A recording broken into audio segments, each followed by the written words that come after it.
Hello, guys, and welcome back to my channel. Happy Thursday, wherever you are in the world. Right now, we know a massive crypto rally is getting started. But unfortunately, most people are still waiting for some sort of confirmation. Bitcoin is pushing higher, Ethereum's waking up, and Solana's attracting billion-dollar flows of capital into its ecosystem. Yet still, the majority of everyone and traders are underexposed, distracted, and completely just, I don't know what's going on. They don't know how to read the signs. You really can't blame them for that, especially if they're new. But if you have been here in past cycles, you would know this is what the beginning of a bull run looks like if you look at the actual signals. And we know sentiment, or the general market's feeling, retail, the 99% of everyone, their sentiment always lags behind the actual events, the actual signals that we see in the charts and in the macroeconomic environment of it all. And unfortunately, by the time the headlines catch up and they're like, oh, the bull run's here, the smartest money has already come in and bought everything on discount. So this is why I bring you this content Monday through Friday, because I want to share with you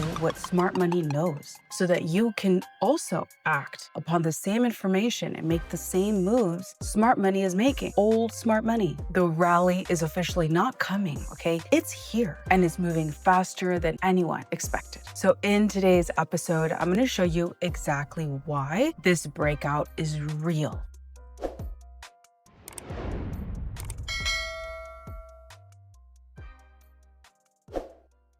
So first off, let's start with the sentiment backdrop, because understanding this is crucial to everything that follows. As I was saying in my intro, the general sentiment for like the 99% of everyone out there and traders is that of skepticism. The general feeling is that, oh, we've been here before. False breakouts, failed rallies, and disappointment. And I can't blame people for feeling this way. Some people, or some of the chatter out there, is that everyone's waiting for one more dump, okay? One more correction before it pumps. But while everyone is skeptical over here, okay, the data tells us a very different story. Bitcoin just saw massive inflows of $741 million, some of the largest we've seen in months. This represents real institutional capital moving into the crypto space, contrary to the bearish narratives and bearish talk we see in the crypto space. And Ethereum is even more telling. After weeks of bleeding, ETH ETFs just flipped positive with $171 million in inflows. And when Ethereum starts attracting institutional money again, it signals broader confidence in the crypto ecosystem beyond just Bitcoin. The total altcoin market cap is pushing towards its 2021 all-time high. Most people miss this because they're focused on individual token prices, but the aggregated data shows altcoins as a whole are approaching historic levels. We're less than 6% away from altcoins breaking into price discovery mode. And when this flips, it historically signals the start of major altcoin outperformance cycles. Nobody believes it. Nobody trusts it. Nobody thinks it's here. It's like they're tired of hearing, like that parable or that little child's story of like the kid that cried wolf, and then eventually, the village didn't listen to him anymore, but the wolf was really coming. It's a scenario like this. I get it. I understand the skepticism, but this time it is here. And what we're watching right now, the data, the facts, the inflows, the institutional adoption, all point to the fact we may indeed be seeing the most underestimated rally, okay, bull run rally of the year. So I hope you don't miss the boat. This is once again why I bring this content to you Monday through Friday, is because I don't want you to get left behind. So if you do find any value in these videos and what I bring to you, then I would ask you like and subscribe to my channel so that you don't miss any of these details. Now, let's dive deeper into Bitcoin specifically. Bitcoin dominance, we know, is stabilizing, a pattern that signals rotation into altcoins. That's the way it always goes. It's Bitcoin first, then the major large cap altcoins, the blue chip tokens, and then from there into the beta plays, okay? And then like meme coins now have their own category. We know this. But anyway, the fact that Bitcoin is now stabilizing, this signals to us the beginning of its rotation of capital into altcoins, which therefore means bull run. Right now, we see large Bitcoin entities holding between 100 up to 1,000 Bitcoin, and they're ramping up their accumulation. These are typically institutional players, family offices, and sophisticated investors who have longer time horizons than retail investors. They're okay waiting 5 years, 10 years, because they know that Bitcoin's ultimate trajectory based off of its mechanics, okay, its underpinning mechanics of how it was designed, its programmability, they know it's scarce. They know it's the new digital gold, as I covered in yesterday's video. So they know it's only going to go up in value, okay? It's the little guys, which we can't blame once again, that need like the money now, right? They're hoping like to turn their money now, okay? They need it for their family and goals and dreams and also to protect their money, their savings, because the dollar is so inflationary, it's losing its value at incredible rates. So we can't blame them, okay? But if you want to change your finances and your whole financial legacy for your family, you have to think like smart money. You have to think long term. Anyway, now let's talk about what's going on outside of Bitcoin. Because while Bitcoin shows quiet strength, okay, Ethereum and Solana over here are positioning for what could be an explosive catch-up. Right now, we see Ethereum's ETF flows finally flipping positive after weeks of outflows, signaling a fundamental shift in institutional sentiment. When institutions start buying ETH again, it typically indicates broader confidence in DeFi, smart contract platforms, and the entire crypto ecosystem beyond just Bitcoin. Solana is increasingly being viewed as the primary catch-up trade. While Bitcoin and Ethereum have seen significant institutional adoption, Solana remains under-institutionalized relative to its technical capabilities and ecosystem development. This institutional interest is becoming concrete. Forward Industries, for instance, just secured $1.65 billion in commitments led by Galaxy Digital, Jump Crypto, and Multicoin Capital to build a Solana treasury. These are billion-dollar commitments from top-tier crypto institutions. So they're not playing. They don't just invest and like spray and pray, okay? They invest strategically based off of data. This is why we have to watch what they do, which is what we do at my channel once again, so we know where most likely we should put our money into as well. So while their target sounds aggressive, the 1.65 billion we're talking about that Forward Industries just secured for their Solana treasury, institutional flows and ecosystem development in the Solana ecosystem are their reasoning behind it. This represents more than retail speculation, okay? Billion-dollar treasuries don't move, as I was saying, unless institutional players believe the next leg higher is real. When you see this level of capital commitment combined with improving fundamentals, it creates the foundation for sustained moves. And beyond the headline tokens, the underlying crypto economy is showing remarkable strength that most people are missing. Pump Fund's daily revenue just climbed to 2.57 million, which is the highest level in 7 months. So this represents real economic activity, people paying fees to create and trade tokens on a massive scale. The creator economy numbers are even more impressive too. 51 million in creator fees were claimed in just 7 days. The fee structure shift itself is worth understanding. By aligning creator incentives with token performance, platforms are creating more sustainable economic models that reward long-term value creation over just quick, pump and dump, quick speculation. And stablecoins act as the liquidity layer. Rising on-chain revenues and creator fees imply capital is moving and ready to deploy into risk assets. When on-chain cash registers start ringing like this as they are, it signals something bigger brewing beneath the surface, beneath the price charts. Real economic activity, sustainable models, okay, business models, and increasing liquidity all create the foundation for sustainable price appreciation. And as I discussed in yesterday's video, the macro environment is providing a surprisingly supportive backdrop for risk assets as well, despite the surface level concerns. This month's CPI data came in at 0.4% month over month versus expectations of 0.3%, with core inflation at 0.3%.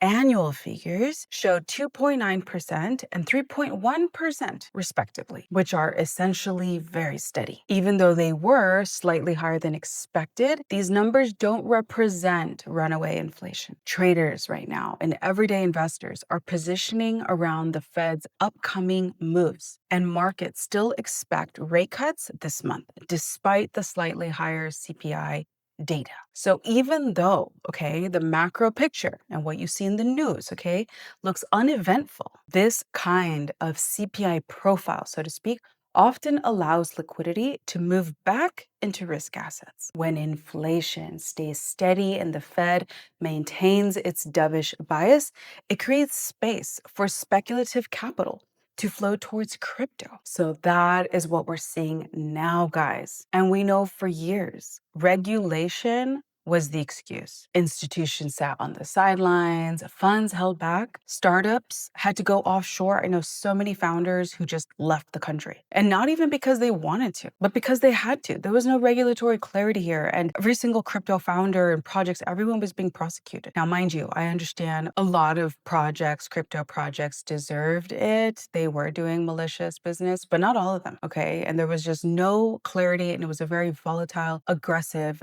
business environment for new crypto startups. But that excuse in this environment, thankfully, is fading away. And actually, in a keynote that caught most of the media off guard, SEC Chair Paul Atkins didn't just signal support. He openly declared that crypto's time had come. He talked about on-chain capital formation. He endorsed, okay, unified platforms that combine trading, lending, and custody. And he made it clear the United States wants this sector to thrive.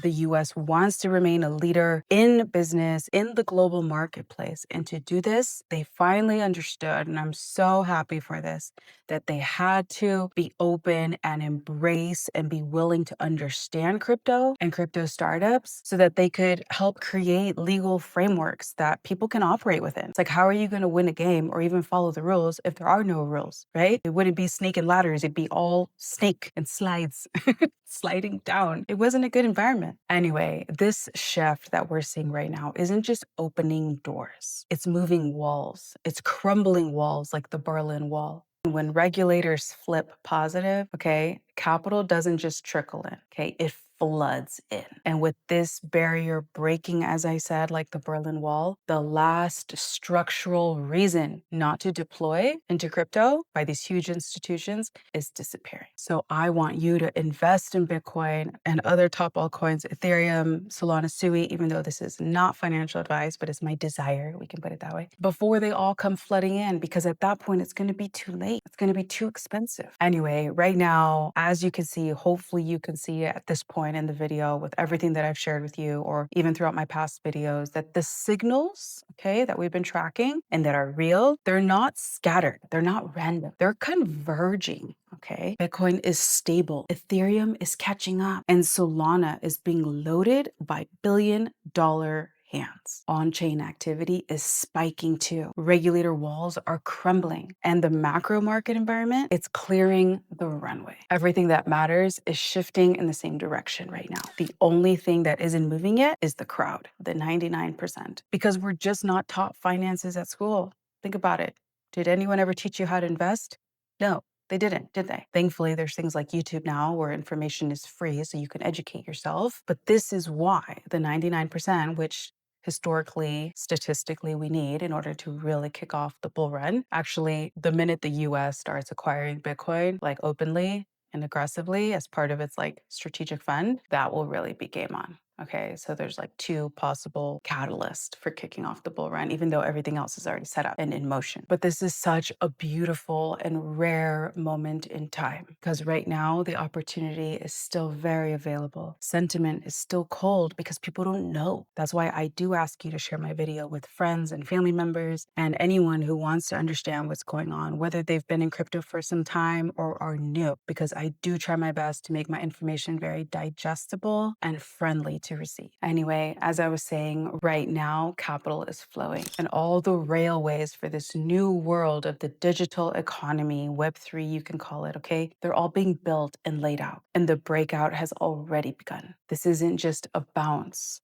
It's the very cutting edge, the very front edge, okay, of a much larger move, of a tsunami. And when it rips, it will not feel fair. That's why, once again, I just urge you to really consider positioning yourself into the tokens I've mentioned, though once again, it's not financial advice. So as we wrap up today's video, guys, I just really have to emphasize that this rally has not fully kicked off in its full potential simply because people are a little jaded, a little blasé, as the French people would say, because they just feel like there's been so much like teasing, like a yo-yo, up, down, right? So you can't blame them. But remember, okay, just like scientists and economists and how they base their decisions, they do it based off of data, numbers, because numbers don't lie. There was actually historically a whole religion around numbers, the Pythagoreans. And they worship numbers because I'm a philosophy undergrad, right? So I had to study all this stuff. And they worship numbers, the Greeks, the Pythagoreans, because numbers were pure. And that's how scientists and economists base their decisions, off of data,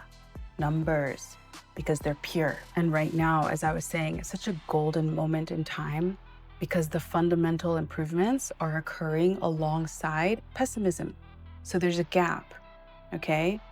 And this creates the asymmetric opportunity where things are still cheap and where that will still give you an incredible return once the general 99% catch up. And remember, this market can move significantly before sentiment catches up to reality. And we can go on and on and on, okay, about reluctant rally sentiment or blind optimism while ignoring the risks. And there's so many arguments on both sides of this, okay? But it's important to acknowledge the risks in the market while recognizing the underlying trends and the asymmetric opportunity. That's why I also say never invest more than you can afford to lose.